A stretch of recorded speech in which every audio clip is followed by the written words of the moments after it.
코로나 풀무불 시련 속에서 다니엘서 3장 19절에서 23절 말씀으로 오늘 말씀을 전하겠습니다. 인생은 고해라고 했습니다. 태어날 때부터 고난의 파도 가운데 항해를 하게 되죠. 남녀노소, 빈부귀차 모든 사람들 중 고난을 면제받은 사람은 하나도 없다고 했습니다. 생존 경쟁의 전장터에서 살아남기 위한 고통의 시대에 우리는 또한 코로나로 인하여 국경과 지역과 상관없이 고통 속에 있는 현실을 보고 있습니다.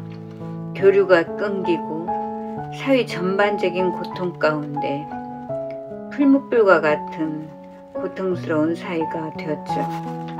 또한 바이러스 공격뿐만 아니라 황충, 즉 메뚜기 위협과 끊임없는 테러 고통으로 고통받고 있습니다. 우리가 이러한 상황 가운데 누구의 소리를 듣고 있는가 라는 말씀을 지난주에 드렸습니다. 오늘은 우리 실존적 고통과 고난에 대해서 우리가 말씀을 통해 풀무불과 같은 이러한 고통 가운데 우리가 어떻게 살아가야 될지를 오늘 말씀을 통해서 생각해 보도록 하겠습니다. 이사야 48장 10절에 보면 보라 내가 너를 연단하였으나 은처럼 하지 아니하고 너를 고난의 풀무불에서 택하였노라 라고 말하고 있습니다. 풀무불 속에 집어넣고 불순물을 걸러넣을 때 정금과 같은 그러한 순전함 그러한 귀한 보배가 나오는 것처럼 하나님은 고난이라는 그 풀무 속에 우리를 집어넣고 우리를 통해서 아름다운 보배, 빛난 보배, 정한 보배, 주 예수의 보배가 될 수 있도록 하시는 연금술사가 되신다 라고 말씀하셨습니다.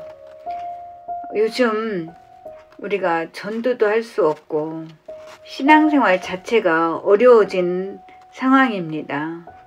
이러한 때 우리는 교만했던 것을 회개하고 겸손히 하나님께 나아갈 때입니다. 시편 66편 10절에 하나님이여 주께서 우리를 시험하시되 우리를 단련하시기를 은을 단련한 같이 하셨으며 라고 말씀하셨습니다. 우리가 모든 것들이 성장할 땐 성장통을 겪게 됩니다. 아이들도 키가 자랄 때 성장통을 겪게 되죠. 인생에도 성장통이 있습니다. 그런데 하나님은 누구신가? 나는 하나님 앞에 누구인가를 알았던 욥은 그 누구보다도 처절한 고통과 고난 가운데 있었지만 탁월한 연금술사이신 하나님을 믿고 믿음으로 나간 것을 볼 수가 있습니다. 욥기 23장 10절에 보면 그러나 내가 가는 길을 그가 아시나니 그가 나를 단련하신 후에는 내가 순금같이 되어 나오리라 라고 고백한 것을 볼 수가 있습니다. 풀무불과 같은 고난에 대한 올바른 자세와 대응이라고 볼 수가 있습니다. 베드로전서 1장 6절에서 7절 말씀을 보면은 그러므로 너희가 이제 여러가지 시험으로 말미암아 잠깐 근심하게 되었으나 오히려 크게 기뻐하는도다. 너희 믿음은 확실함 불로 연단하여도 없어질 금보다 더 귀하여 예수 그리스도께서 나타나실 때 칭찬과 영광과 존귀를 얻게 할 것이니라 라고 말씀하셨습니다. 우리가 여러가지 시험을 만날 수 있음을 기억해야 됩니다. 다양한 어려움이 있죠. 육체의 질병이 또한 자연재해 가뭄과 홍수 또는 산불과 코로나와 같은 이러한 자연재해와 또 사람과의 관계에서 배반당함 또 가난, 실직, 이혼 정말 생각하기도 싫은 끔찍한 일들이 우리는 어떤 때 피할 수 없이 맞닥뜨려지는 상황을 만나게 됩니다. 우리가 그러한 어려움과 시험 앞에서 우리는 무엇 때문이라고, 누구 때문이라고 원망하지 말아야 된다 하셨습니다.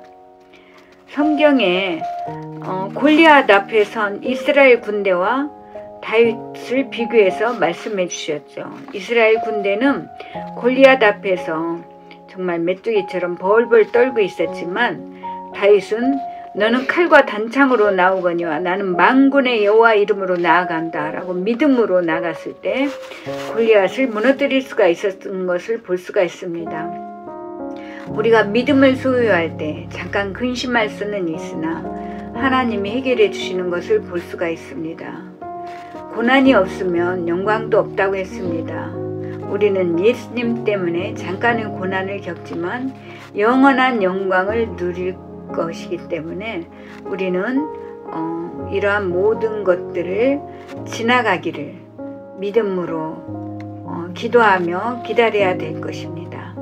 또 가장 중요한 말씀 중에 하나가 아까 베드로전서 1장 6절에 오히려 크게 기뻐하는도다. 시험 받을 때 어려운 가운데 기뻐하라고 말씀하셨습니다.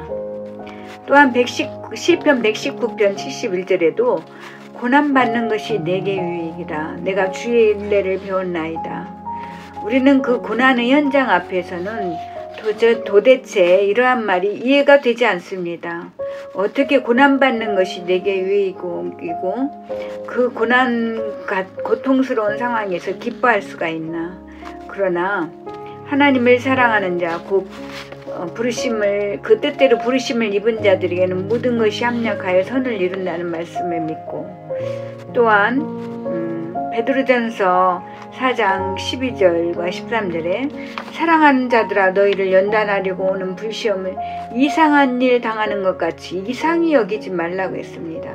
또 13절에 오히려 너희가 그리스도의 고난에 참여하는 것으로 즐거워하라고 말씀하고 있습니다.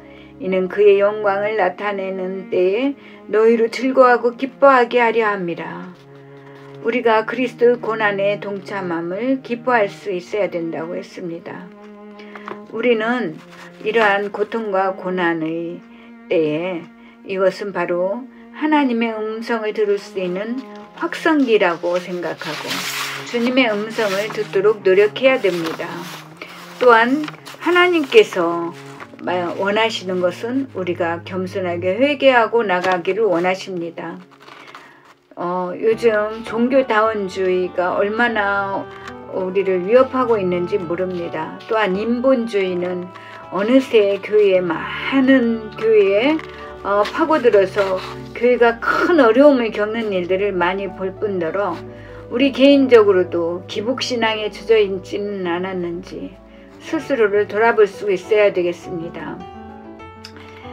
마지막으로 우리가 이렇게 정말 하나님께 예배하는 거, 이게 사회적으로 지탄을 받고 정말 이 상황이 언제 끝날지 너무 어렵고 앞이 안 보이는 이 상황이지만 이사야 43장 2절에서 3절 말씀에 보면 내가 물가운데로 지날 때에 내가 너와 함께 할 것이라.